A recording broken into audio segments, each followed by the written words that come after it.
And when Shine is out due to his injury, so how do you rate the Pakistani bowling attack in this test?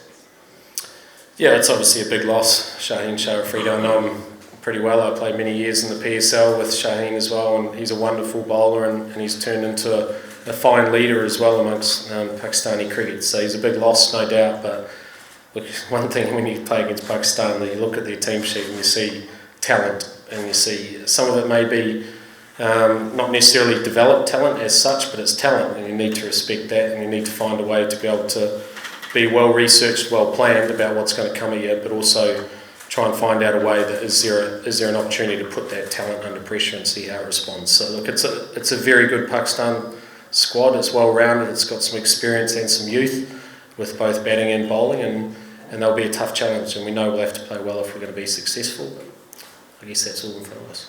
Mcculum, without Shaheen, what do you think which Pakistani fast bowlers will prove crucial part of the play? I'm not going to go into that because they're all good. I think we've seen in many tours, many series, all of a sudden you don't know much about a certain young Pakistani fast bowler, and then he explodes on the scene and he dominates for a few years. So look, we just anticipate that the flair of the Pakistani fast bowlers is going to be a tough proposition for us, and we're going to find a way to be able to absorb that pressure at times and turn it back on them at other times. So go ahead. Yep. Brendon, you made your test debut in 2004, but unfortunately you couldn't play in Pakistan. As a former cricketer and now as a current coach of the England cricket team, how do you feel being in Pakistan for the first time? Yeah, really excited actually. I mean, I felt obviously things were difficult for Pakistan, and not having any international cricket here for a long period of time would have been very challenging for the fans and the next generation of fans who didn't grow up being able to watch the likes of Wasim and Waqar and Imran Khan be able to play in their own backyard. So it would have been challenging. Now the cricket's back, international cricket's back here. Hopefully that does unlock the real passion that Pakistani people have for cricket. So look, I'm really happy to be here. Again, I can't stress how well we've been looked after so far in a short period of time. Looking forward to playing the cricket, looking forward to being able to enjoy as much of the country as we possibly can. Obviously there's some security, some restrictions when it comes to that, which is what it is, but we're looking forward to try and enjoy ourselves over the next few weeks, both on the field and also off it. My name is Zulfikar Baik. My question is that, thank you very much for coming to Pakistan. And have you seen the wicket? How many runs you expect in this wicket? Especially this ground. And my other question is that which bowler or batsman is the great problem for your team? If you have any bowler or batsman in your mind, Pakistani side. Yeah, look, I mean, from trying to predict a run scoring is going to be really difficult because it depends on how the approaches of both teams go. Both sides have got bowling lineups who can rock the oppositions given the right opportunities and if pressure arises. So it's hard to head into a test expecting, say, a 500 sort of score in the first innings. I think it's very difficult to do that, and we certainly wouldn't want to put those preconceived thoughts on ourselves. Let's just see what the conditions are. Let's adapt to those conditions, and hopefully, if we're brave enough in the big moments, then we'll come out with more runs than them.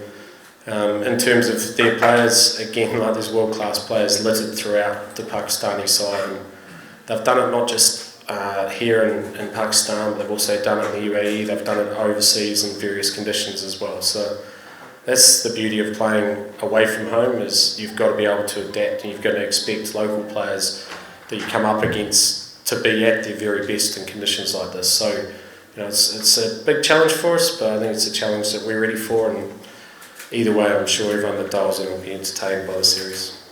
Last two gentlemen here, and then John at the front. Brendon, hope you are enjoying your time here. Talking about the stadium is actually famous for its buzzing crowd. We have seen houseful in all 5 days. Go ahead. Talking about that aggressive style of England, it's understandable quite if you play that in white ball, but you have adapted that approach in red ball as well. What is the thought process behind in this strategy in red ball?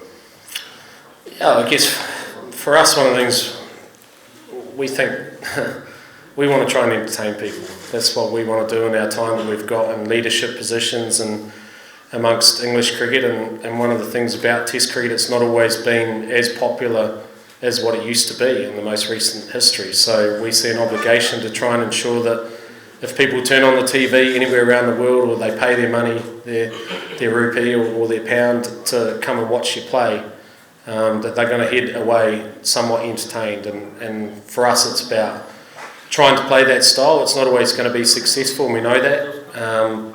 But I think what we've seen in a short period of time, that it can unlock your skill. I think in this game we can suffocate ourselves a little bit by the want or the will for results, and we stymie our ability for our talent to come out. So that's one thing. If we're able to try and put a positive slant on it, and an aggressive slant on the style of play, then it allows the talent to come out. That's what we believe, and we've had some success in the most recent history with it. It remains to be seen how that will go on the road. But I still envisage that I'd expect us to still play positively given the opportunities.